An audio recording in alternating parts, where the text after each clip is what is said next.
I need to buy a new bus, but what will it be? A single decker or a double decker? Maybe you're stuck in the same problem as me.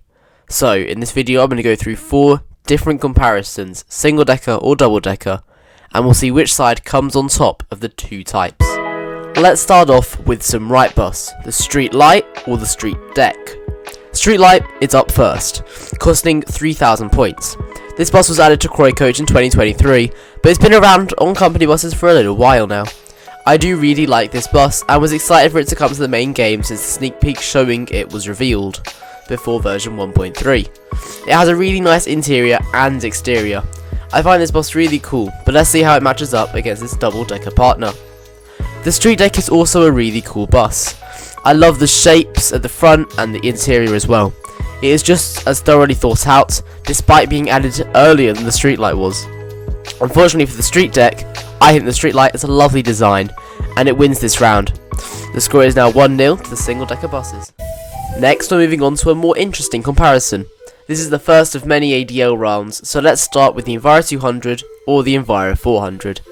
Let's mix it up now and start with the double decker. The Enviro 400 is one of the classic ADL buses, if you like. The curved window around the sides is really something to love, as well as the amount of space it offers during rush hours is also great. There are also very many variants, making the bus very interesting with lots of different features if you buy it. Some people think it's very overrated, but I'll let you make that decision for yourself. Now, the Enviro 200, its single decker partner. This bus is also great. It looks good both on the exterior and the interior, and it's a good price for it as well. I have been on this bus many times in real life, but I've always thought that it got too crowded, and this is quite true, and it's the same for many single decker buses. The space for standing in this bus is not nearly enough, and this is why I don't like it. I think it's an easy win for the Enviro 400 here, evening out the score now to 1-all. 2 down and 2 to go. Let's talk right bus again. Eclipse versus Gemini 2. The Gemini is one of the most expensive buses in the game, so is it worth the points? Starting with the single deck, I've used Routemaster Transit here, so that means the livery is great. This bus has a great price point, not just for Croydon companies, but also from buying them from the main game companies. This is a big positive. On the other hand, the Gemini 2 is one of the most expensive buses in the game. I bought the Croydon Coach version for this video, but some of the other Geminis in the Routemaster garage are about 8,000 points. I do really like this bus. It has a very clean exterior and interior. The door animations are really smooth as well. I feel the developers have made a bus that in real life is really bad, really good within the game. If I were rating this bus, I'd have to give it a 10 out of 10. A definite win for the double decker buses this time round.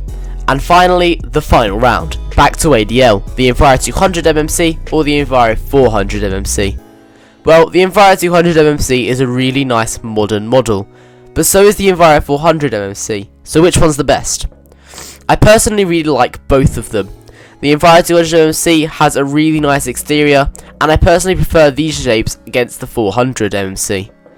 The inside seating arrangement is also better, with the seats at the front actually existing, whereas they don't do on the double decker version.